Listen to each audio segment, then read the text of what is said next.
દાહોદમાં વિશ્વ આદિવાસી દિવસની રેલીમાં ડીજે વગાડવા મામલે બવાલ, ઉશ્કેરાયેલા ટોળાનો પોલીસ પર પથ્થરમારો, કાબુ મેળવવા ટીયર ગેસ છોડાયો. દાહોદ શહેરમાં વિશ્વ આદિવાસી દિવસની ઉજવણી નિમિત્તે આયોજિત વિશાળ રેલીમાં ડીજે સિસ્ટમના ઉપયોગ બાબતે સર્જાયેલા વિવાદે ઉગ્ર સ્વરૂપ ધારણ કરતા ભારે ઘર્ષણ અને તંગદિલીનો માહોલ સર્જાયો હતો. બપોરે 3 વાગ્યાના સુમારે ગોધરા રોડ પરથી પસાર થઈ રહેલી આ રેલીમાં કાયદો અને વ્યવસ્થા જાળવવાના ભાગરૂપે પોલીસે ડીજે વગાડવા પર મનાઈ ફરમાવવામાં આવતા ઉશ્કેરાયેલા ટોળાએ પોલીસ કાફલા પર અચાનક પથ્થરમારો શરૂ કર્યો હતો. આ હિંસક ઘટનાને પગલે પરિસ્થિતિ પર કાબૂ મેળવવા અને ટોળાને વિખેરવા માટે પોલીસે ટીયર ગેસના 2 સેલ છોડવાની ફરજ પડી હતી.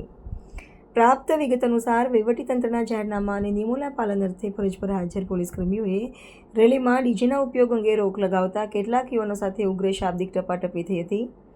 આ બોલાચાલી જોતજોતામાં હિંસક ઘર્ષણમાં પરિણમી હતી અને કેટલાક અસામાજિક તત્વોએ સરકારી વાહનો તેમજ પોલીસ કર્મીઓને નિશાન બનાવીને છૂટા પથ્થરમારો કર્યો હતો.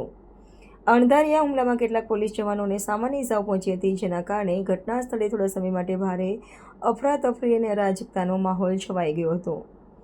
ઘટનાની ગંભીરતાને પારખીને જિલ્લાના ઉચ્ચ પોલીસ અધિકારીઓનો કાફલો તાત્કાલિક ઘટના સ્થળે દોડી ગયો હતો અને પરિસ્થિતિને વધુ વણસતી અટકાવી હતી. હાલમાં સમગ્ર વિસ્તારમાં ચુસ્ત પોલીસ બંદોબસ્ત ગોઠવી દેવામાં આવ્યો છે અને કાયદો વ્યવસ્થાની સ્થિતિ સંપૂર્ણપણે નિયંત્રણમાં છે.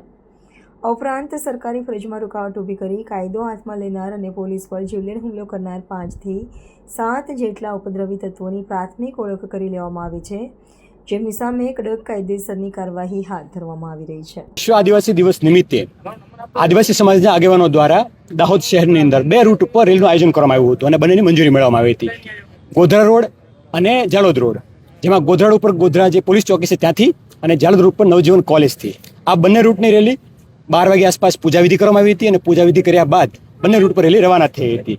અને પૂર્વ જે રૂટ હતો એ રૂટ પર શાંતિપૂર્ણ રેલી છે એ પોતાના સ્થાન છોડી રેલીના આગળના ભાગે જેમ કે જનતા ચોક અને બસ સ્ટેન્ડ સુધી પહોંચી ગઈ હતી અને રેલી ખૂબ જ શાંતિપૂર્ણ માહોલમાં ચાલી રહી હતી.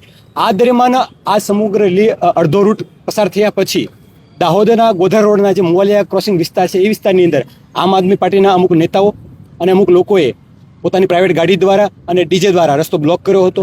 રસ્તો બ્લોક કરી આઈ સપોર્ટ ચૈત્ર વસાવાના બેનરો સાથે રસ્તો જામ કર્યો હતો, જેમાં એમ્બ્યુલન્સ ફસાણી હતી અને સરકારી બસો પણ ફસાણી હતી. જેથી અમારા અધિકારીઓ દ્વારા તેમને શાંતિપૂર્ણ સમજાવવામાં આવ્યા હતા કે તમે રસ્તો ખુલ્લો કરી નાખો અને એમ્બ્યુલન્સ તથા અન્ય વાહનોને જવા દેવો.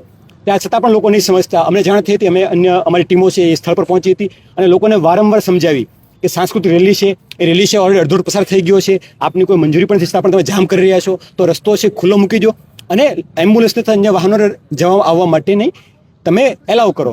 છતાં પણ લોકો સમજાના હતા અને એ પૈકીના અમુક આગેવાનો હતા, એ આગેવાનો તે લોકોને ઉશ્કેરી અને હલ્લાબોલ કરવાનો પ્રયત્ન કરતો અને ધક્કામુક્કી કરી હતી, જેથી પોલીસે જરૂરી કાર્યવાહી કરી અને રસ્તો ખુલ્લો કરાવ્યો હતો અને રસ્તો સંપૂર્ણપણે ખુલ્લો થયો.